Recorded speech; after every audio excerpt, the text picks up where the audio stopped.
All right, let's dive into the word bearers. Oh, yeah, the word bearers. They're fascinating. One of the original legions, a first founding legion, and they were all about spreading the word of the emperor. They were initially called the Imperial Heralds. Can you believe that? It's kind of ironic, isn't it? It is. It really is. How they started and how they ended up. Yeah. Yeah, their story is really, I think, an important one in 40K.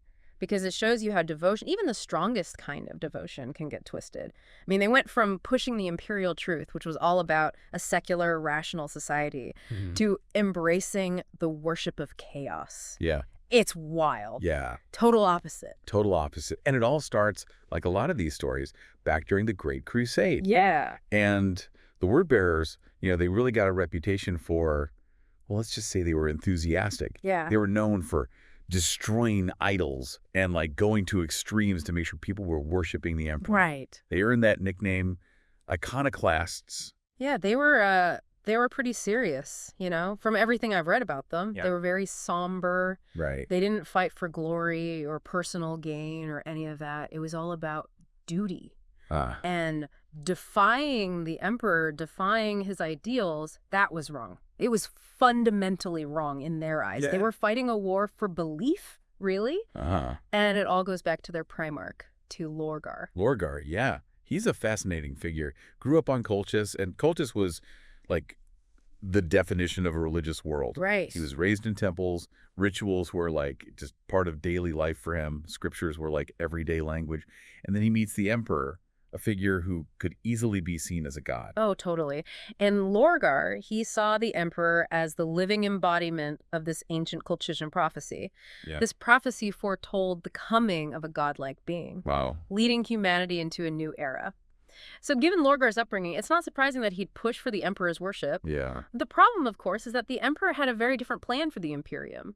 And that clash between Lorgar's faith and the emperor's vision, that's really what sets the stage for everything that's to come. Yeah.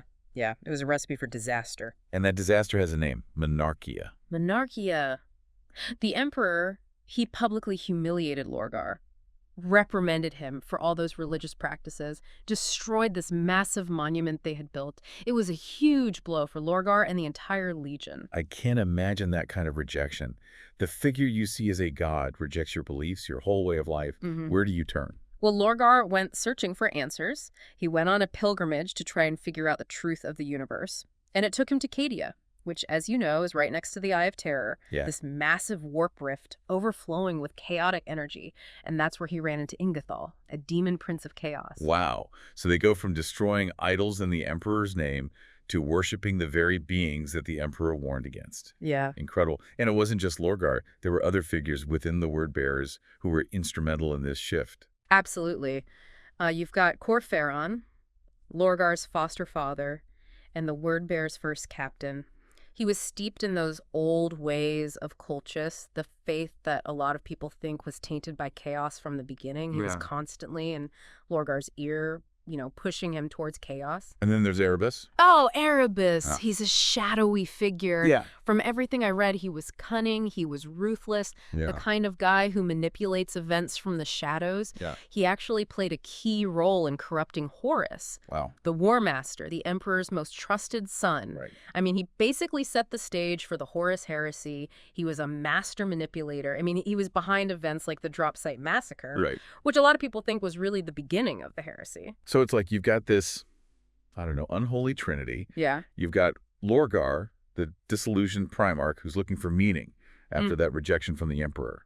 Then you've got Corferon, the zealot who's holding on to that corrupted faith. And then you've got Erebus pulling strings in the background. And together, they lead the word bearers away from the emperor and into chaos. Yeah. It's really a cautionary tale about misplaced faith and how easily it can be used for evil. And their betrayal, it was swift and it was brutal. Oh, yeah. They launched a devastating attack on the Ultramarines. Yeah. A legion that they had, a long-standing rivalry with. Right. It became known as the Shadow Crusade. The Shadow Crusade. And this was not just an ordinary attack. They targeted Calth, Right. a vital Ultramarines world. A vital world. And they weren't just trying to conquer it. Their goal was to cripple the Imperium. Yeah. They wanted to summon this massive warp storm, the Oh, ruin storm, the ruin storm. to cripple the Imperium. Yeah, the aftermath of that attack on Calth, it was devastating. Oh, yeah. Entire planets were ravaged, the system's sun was poisoned, and the fighting that took place in those subterranean cities, brutal. Yeah. They didn't just want to win. They wanted to inflict pain, Uh-huh. lasting pain on the Imperium. Yeah. Everything I've read about the word bearers during this time, they were relentless. And they were terrifyingly effective. Oh, yeah. They even orchestrated Angron's ascension. Yeah, Angron, the Primarch of the World Eaters, they turned him into a demon prince. It's unbelievable. Yeah. They went from being loyal to the Emperor to being architects of one of the most destructive conflicts in human history. Their fall really highlights the insidious nature of chaos. Yeah. It can twist the purest of intentions. Right. It can turn faith into fanaticism and then use that fanaticism to serve its own purposes. And their story doesn't end with the Horus Heresy. No. They're still around in the 41st millennium, as devoted to chaos as ever, Oh, yeah. constantly trying to convert humanity to their cause. Mm-hmm. They even established their own demon world, Sicarus, Right. And they operate under the shadowy council, the Dark Council. the Dark Council. Yeah. And what's interesting is they're actually pretty unified compared to some of the other traitor legions. That's true. They haven't really fallen into infighting and power struggles the way some of the other legions have.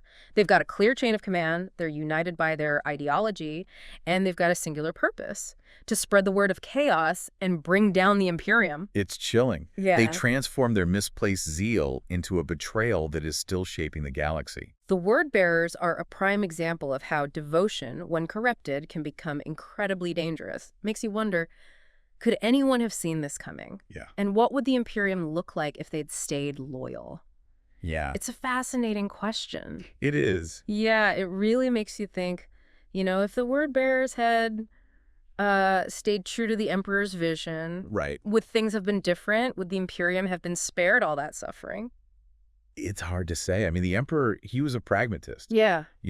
Focused on his goals, and maybe he saw religious devotion as a kind of weakness, Uh-huh. like something that could be exploited Right. by anyone who wanted to undermine his vision for humanity. Yeah. Maybe he thought that crushing Lorgar's faith was the only way to keep the Imperium stable and united. That's possible.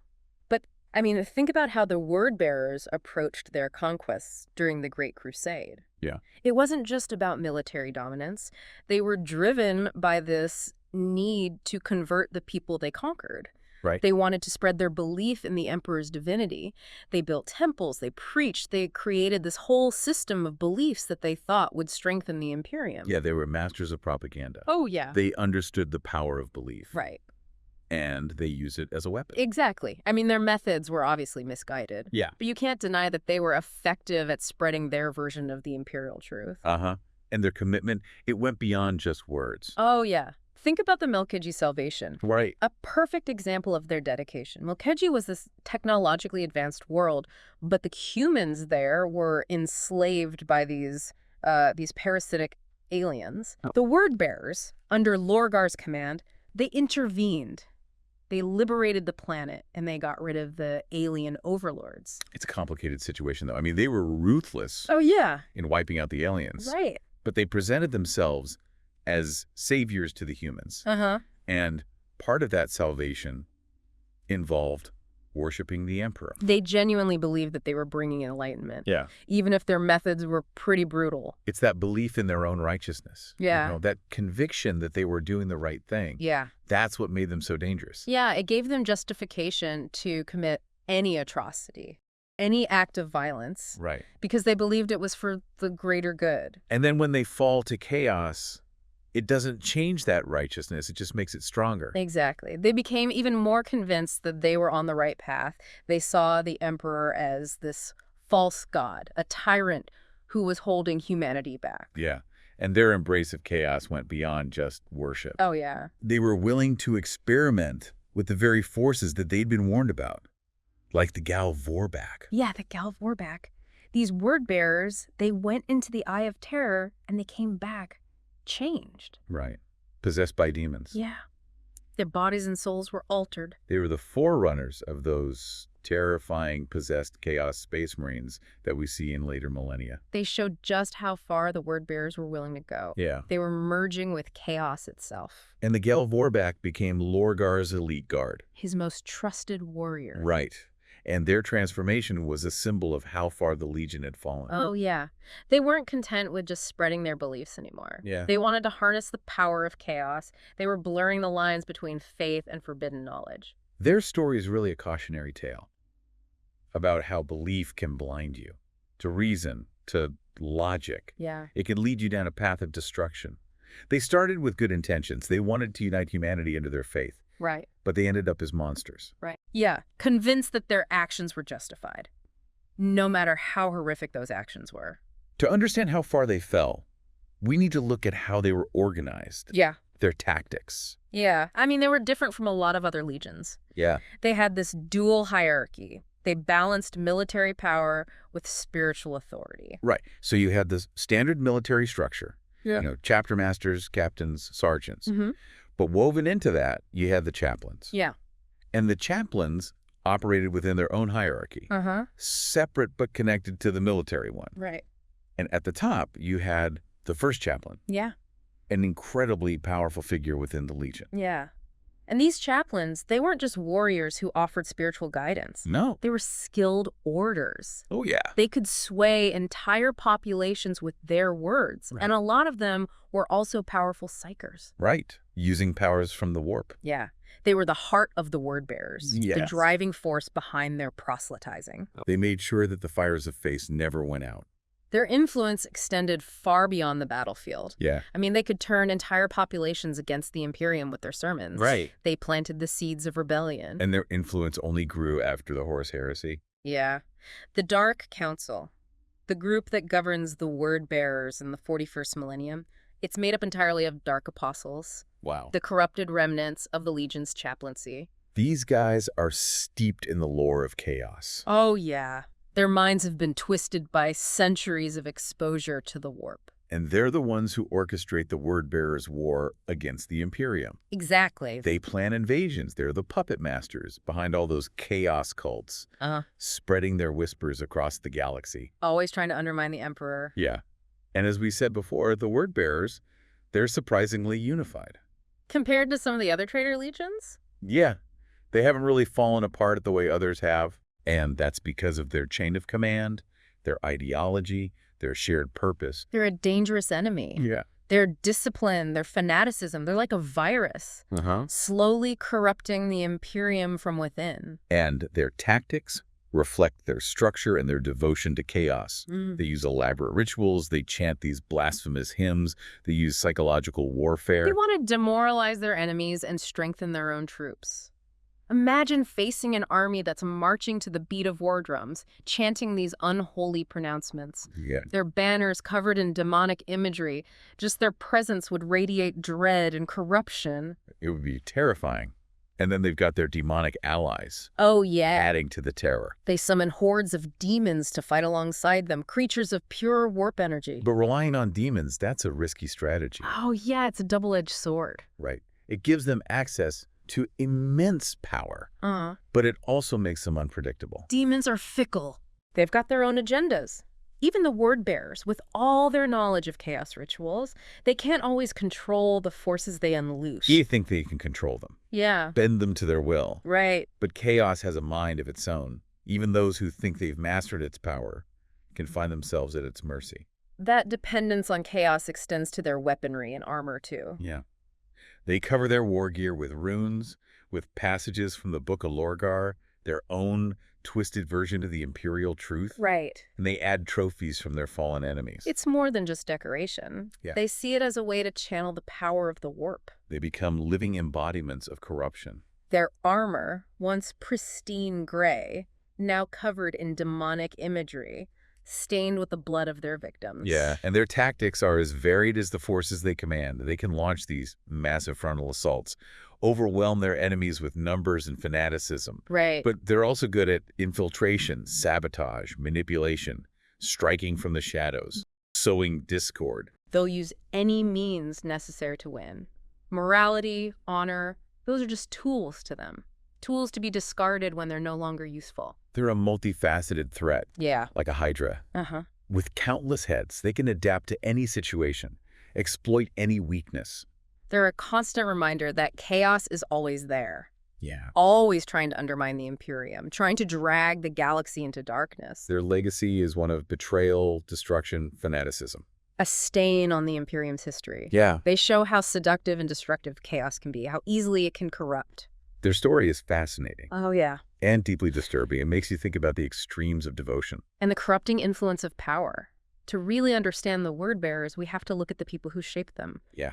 The individuals who led them down this path of damnation. Their history is full of interesting and often terrifying figures, each one playing a part in their transformation, from loyal servants of the Emperor to harbingers of chaos. Yeah. We should talk about Geralik. Churlic, okay. Yeah. He was a dark apostle who rose to prominence during the Horus Heresy. Right. He really embodied the word-bearer's descent into darkness. He was known for his tactical brilliance, his ruthlessness on the battlefield, and his absolute devotion to the Chaos Gods. I mean, he was a skilled warrior. Yeah. He even managed to kill a Blood Angel's chaplain during the Siege of Terra. Wow. That's pretty impressive. That is. So he really believed in the power of conversion. Oh, yeah.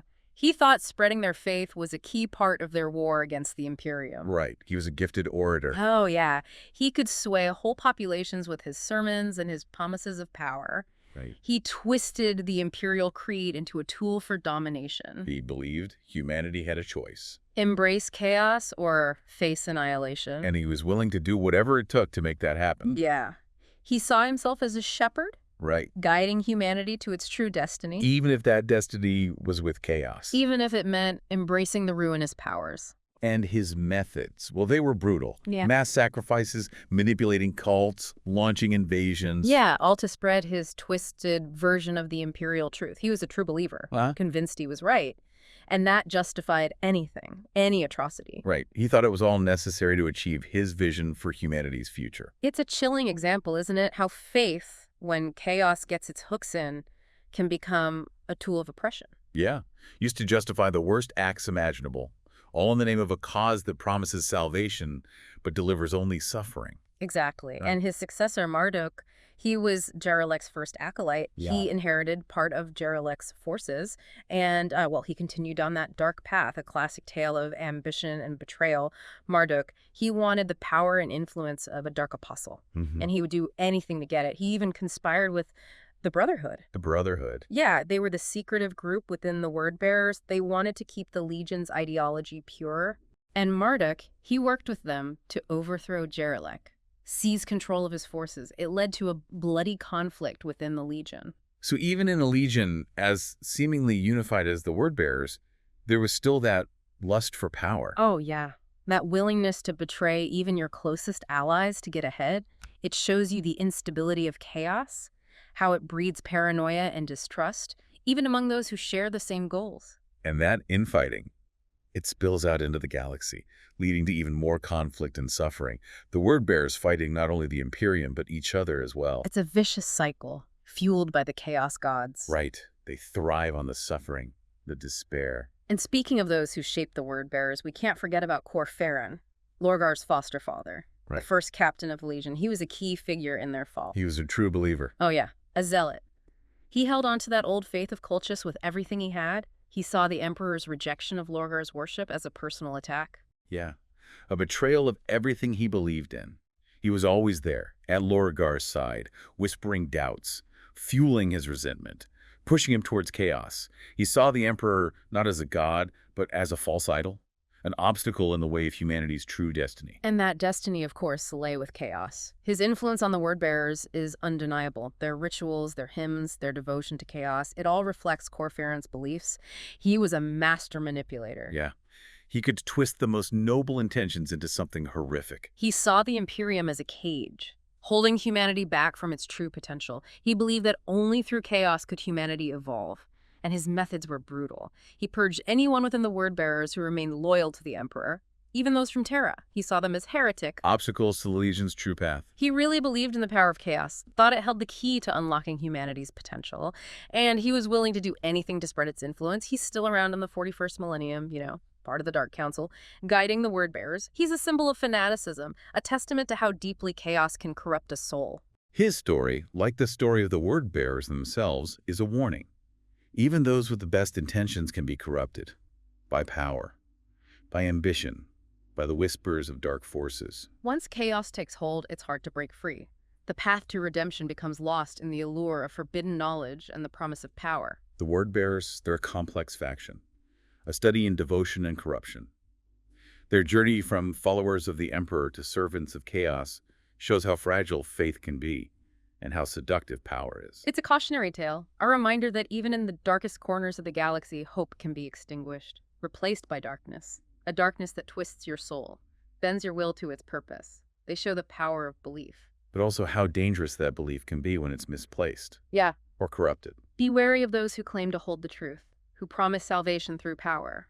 Their words often hide a darker agenda, a desire to control, to enslave, to reshape the galaxy to fit their vision. The word-bearers are a perfect example of that. They show how seductive and destructive chaos can be. How even the most devout can become the most dangerous when their faith is twisted. It's a reminder to be vigilant, to question everything, and to never let your beliefs blind you to the truth. Well said, well said.